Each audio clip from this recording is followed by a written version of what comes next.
안녕하세요, 가로씨예요. 오늘은 맛있는 가을무로 아작아작하고 간단한 무장아찌를 만들어 볼 거예요.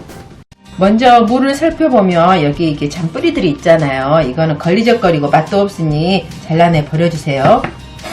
그 다음 무장아찌는 조금 큼직하게 썰어주는 게 좋아요. 나중에 또 절이고 나면 좀 이렇게 쪼그라들어서 너무 얇으면 아득아득한 맛이 안 나거든요. 그러니까 조금 큼직큼직하게 썰어주세요. 그리고 깨끗이 씻은 다음에 꼭 껍질은 남겨두세요. 이게 보호막이 없으면 좀 아작아작한 식감도 없고 쉽게 물러질 수 있거든요. 그러니까 껍질이 있는 게 훨씬 더 좋아요. 요새 가을무는 무장아찌 만들기에 딱 제격이에요. 이렇게 아주 달콤한 맛도 강하고 햇볕을 많이 받아서 푸른빛이 강하거든요.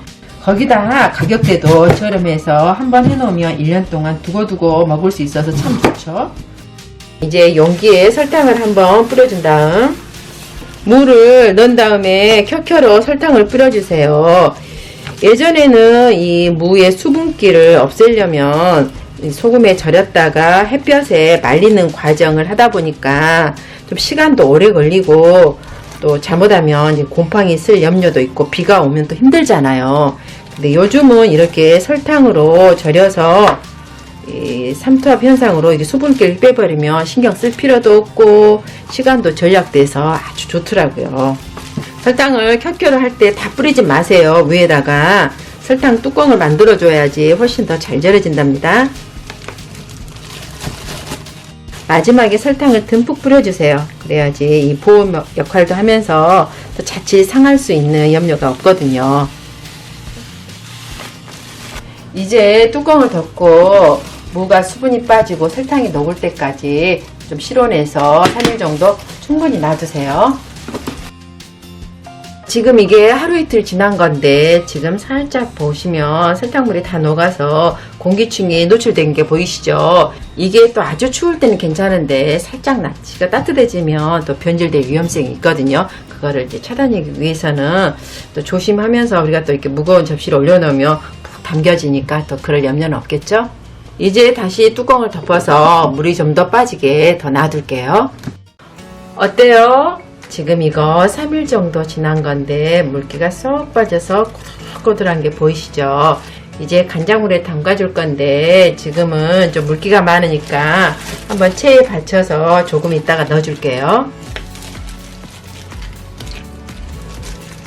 그리고 보거라 용기에 차곡차곡 담아주시면 된답니다. 그 다음 간장을 넣어주면 되는데 이것만 넣으면 자칫 짜고 상할 수가 있어요. 그러니 꼭 소주를 넣어주세요. 이걸 넣으면 끓이지 않아도 되고 방부제 역할까지 해준답니다.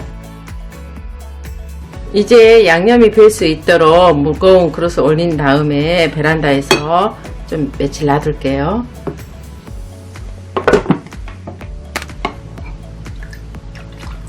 짧은 시간 절였는데도 설탕물에 쏙 빼서 정말 간이 쏙 된 게 보이시죠?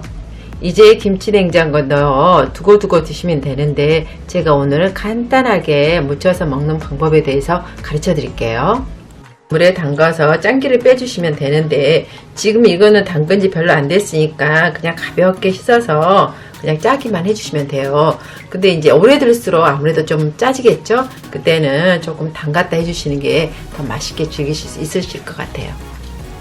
그리고 원하시는 크기대로 적당히 썰어주시면 된답니다. 그 다음 여기에 고춧가루 매실청, 청양고추, 다진 마늘 넣고 조물조물 한번 잘 섞어주세요. 이제 마무리로 부순깨, 대파, 참기름 넣고 한번 가볍게 섞어주면 끝! 여러분도 제철 맞은 단단하고 달콤한 가을무로 무장아찌 맛있게 해서 드시고 오늘도 내일도 힘내세요.